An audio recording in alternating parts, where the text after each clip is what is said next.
Evinizdeki malzemelerle hazır yılbaşı yaklaşırken, ister ailenizle çay yudumlarken, ister eşiniz dostunuzla bir şeyler yudumlarken, ekonomik, lezzetli, yılbaşı geliyor hazır, sizi mahcup etmeyecek bir meze yapacağız. Hatta 3 meze yapacağız.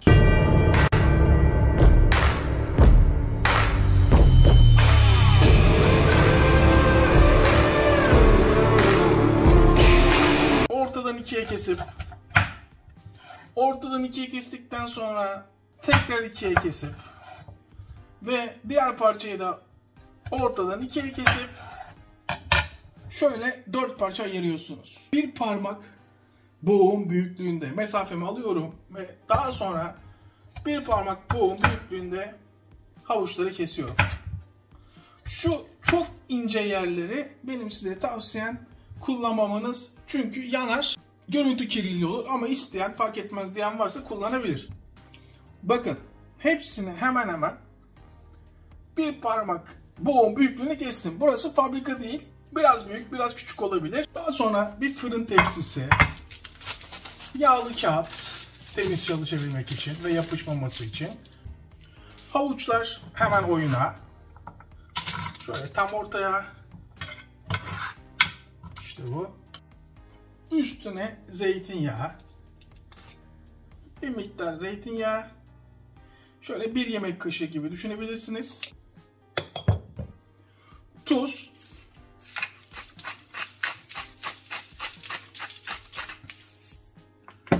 ve daha sonra tuzla birlikte harmanlıyoruz. Yıllar önce bir değişik versiyonunu yapmıştık. Bu da sizin çok hoşunuza gidecek ve daha sonra birbirine değmeyecek şekilde yayıyorum. Şurada bir tane kalmış, hiç söylemiyorsunuz, yağlandıralım ve bu hemen fırına. Bu arada saat gece 1, bugün erkenciyiz. Bir vampirin tarif defterinden bildiriyorum. 3.30'da Toronto New York maçını seyredeceğiz. 3.30'a kadar hazır olması lazım. O yüzden biraz acele edelim. 180 derece 40 dakika. Fakat fırınlara göre değişiklik gösterebilir, süre azalabilir, artabilir. Altın sarısı yumuşayana kadar diyelim. Bunun hemen sosunu yapalım. Bakın, 1 yemek kaşığı susam. Artık susamı filan evde bulunduralım. Meze yapmak isteyen, mezeye düşkün arkadaşlar için söylüyorum. Hemen 1 çay kaşığı kırmızı toz biber. Karabiber, fakat karabiber çay kaşığının gerçekten ucuyla, çok az karabiber. Hemen bir kap daha, bir sarımsağı hemen ezelim.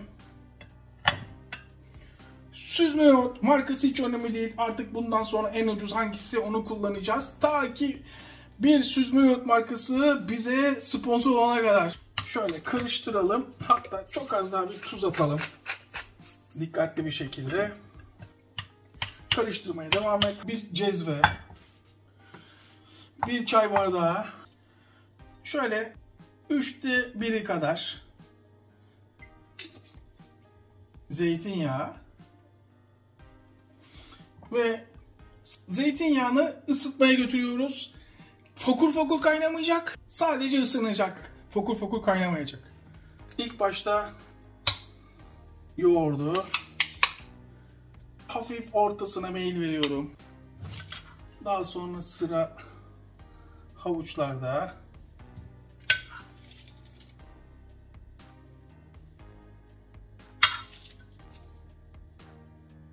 İşte bu.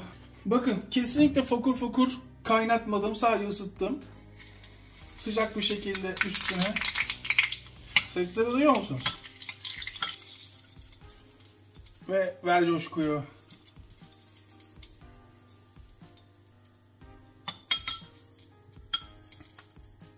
Ver coşkuyu. Bu bir kırmızı ister. Bu tamamen sizin zevkinize kalmış.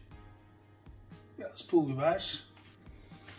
Ve ilk mezemiz hazır. Evde pratik, hızlı, ekonomik. Sizi kesinlikle mahcup etmeyecek. Herkesin parmaklarını yedirecek. Ev mezeleri 1. Ali Koç, hazırlan ayağa kalkmaya. Ustan geliyor. Karnabahar. Muhteşem bir meze yapacağız. Yok efendim, ben karnabahar sevmiyorum. Yok efendim daha önce yedim Koray, beni kesinlikle razı edemezsin filan, kesinlikle kabul etmiyorum. Bugüne kadar yediğiniz en lezzetli ürünlerden bir tanesi olacak. En büyük parçalarından şöyle koparıyorum. Anlaştık değil mi? Bak bir tane daha koparalım. Şu da büyük parçası. Bir parmak kalınlığında. Parmak kalınlığı çok önemli. Bir parmak kalınlığında kesiyorum. Dağılmadan sizden bunu istiyorum. Şu parçayı çöpe atalım. Tamam mı? Bakın sizden bunu istiyorum. Tamam mı? Şu bir. Devam ediyorum. Yine bir parmak alıyorum. Bir parmak kalınlığında yine kesiyorum. Şu çıkan parçayı çöpe atıyorum. Kabın içine dikkatli bir şekilde karnabaharları koyuyorum. Kural neydi? Altın kural. Ürün sıvı ürüne her zaman geçecek. İşte böyle. Elma sirkesi. Şöyle 1-2 yemek kaşığı. 15 dakikadır sirkeli suda bekliyor. Şimdi bunları hemen yıkayacağız, tamam mı? Bak narin davranıyorum dağılmaması için. Benim için kuru olması önemli.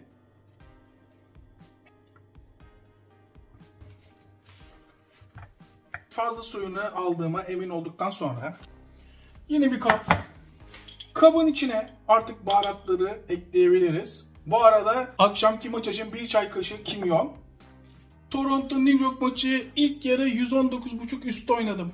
İsteyen, merak edenler takip edebilir. 1 çay kaşığı toz biber, 1 çay kaşığı zerdeçal.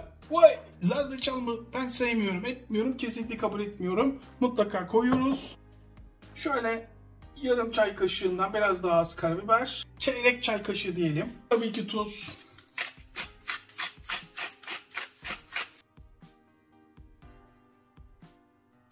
Yarısı kadar zeytinyağı. Şimdi artık kabın içine yine bir fırın tepsisi, yine bir yağlı kağıt. Bakın şimdi bakın benim için bunun çok iyi soslanması çok önemli. Hatta bir 10 dakika bekletebilirsiniz. Sosu fazla yapıp. İşte bu. Bak hiç üşenmiyorum, görüyor musunuz? Tekrar yağlıyorum. Benim için her yerinin soslanması çok önemli. Hatta fırını açıp ara ara böyle yağlayabilirsiniz. Her yerini, aralarını, her yerini yağlıyorsunuz ve devam ediyoruz. 200 dereceye 40 dakika yine gözlemleyerek yumuşayana kadar pişiriyoruz. Sarımsaklı yoğurt yapmıştık. Bunu takviye yapacağız. Direkt süzme yoğurt kullanabilirsiniz. Ama biraz lezzetlenmesini istiyorsanız şöyle 1 yemek kaşığı mayonez. Hop salla düşeş. Yine açta kaybediyoruz. Şimdi burada biraz bol sarımsak ihtiyacım var. O yüzden 3 tane sarımsak kullanıyorum. Ve hemen şöyle köşeden sarımsak veriyorum. Yine süzme yoğurt. Hangi marka şu anda piyasadaki en ucuz neyse onu kullanın.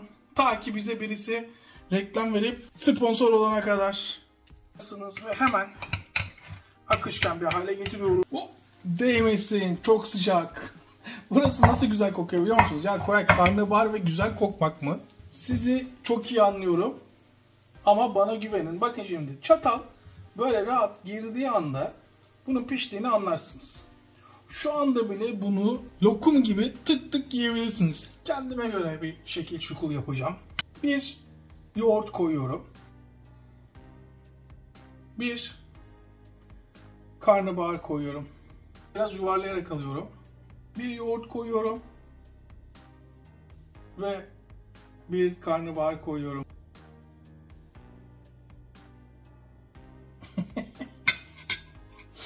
Çok faça bir şey oldu değil mi? Buna biraz kırmızı lazım. Siz de takdir edersiniz ki. Biraz da yoğurdun üstüne. Hafif bir de yeşil verelim mi? Yakışır. Nane veriyorum. İsterseniz kekik verebilirsiniz. o kadar beğeneceksiniz ki. Diyeceksiniz Koray gerçekten dediğin kadar varmış. Ali Koç hazırlan ayağa kalkmaya. Son bir meze daha yapalım. Hızlı, etkili ama lezzetli.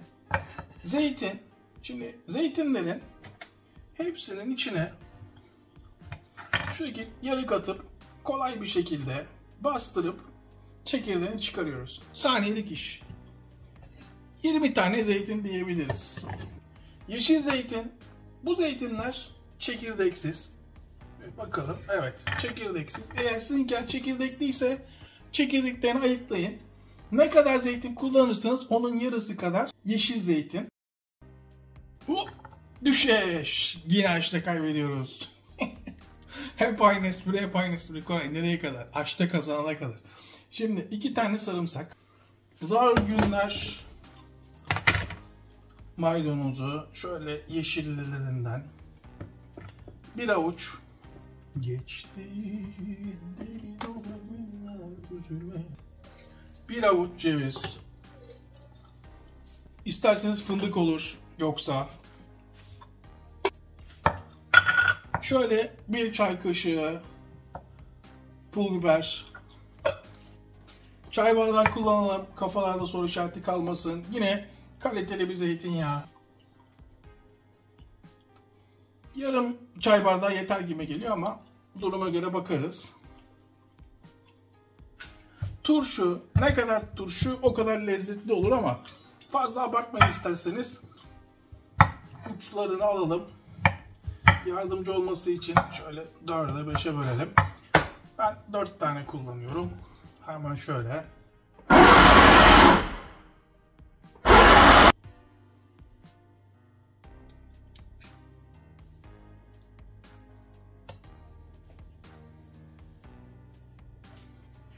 Kırmızı biber. Ayarlamak sizde yalnız. Şu ortalara biraz kekik. Üstüne biraz zeytinyağı.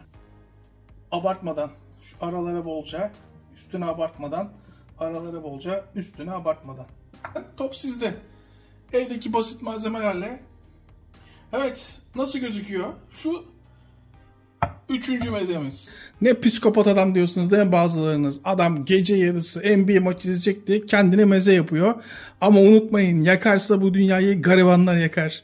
Bizimle kimse uğraşmasın. Şimdi hangisinden başlayayım? Bayram etmek için, damağımın bayram etmesi için ilk başta lezzet bombası karnabaharla başlıyorum. Bir kez daha söylüyorum. Bunu yapan bana dua edecek. Tam ölçüleriyle yapın. Hayran kalacaksınız. Açın ağzınızı. Biraz daha yoğurt alalım. Daha da şenlensin. Açın ağzınızı. Şunun muhakkak bir tadına bakın bakalım. Bu şov. Yani bunu beğenmeyecek adam tanımıyorum. Eğer biri bunu beğenmiyorsa hiçbir damak tadı yoktur o kişinin. Pratik, hızlı, evde yapılması en kolay mezelerden bir tanesi. Şunun da bir tadına bakın. Açın bakalım ağzınızı. Şu ana kadar 10 numara. Herkesi tatmin eder. Fakat günün yıldızı bu. Şimdi gelelim cevizli zeytin mezesine. Şimdi bu biraz keskin bir tat. Beğenen çok beğenir. Bazılarına çok keskin gelebilir. Tamam mı? Bunu dikkate alıp tadına bakın muhakkak. Açın ağzınızı. Şu an hayatı sorguluyorum. İnanın hayatı sorguluyorum. Bu nasıl acı? Tabii ki bu kadar acı biber kullanmayın. İzleyip abone olmayan vicdansız. Sizi hiçbir zaman unutmayacağım. Zeki Müren yanılmış olamaz. Elbet bir gün barışacağız. Küsmeyiz ki. Buluşacağız pardon. 3 tane meze size. Şuna bayılacaksınız. Afiyet olsun.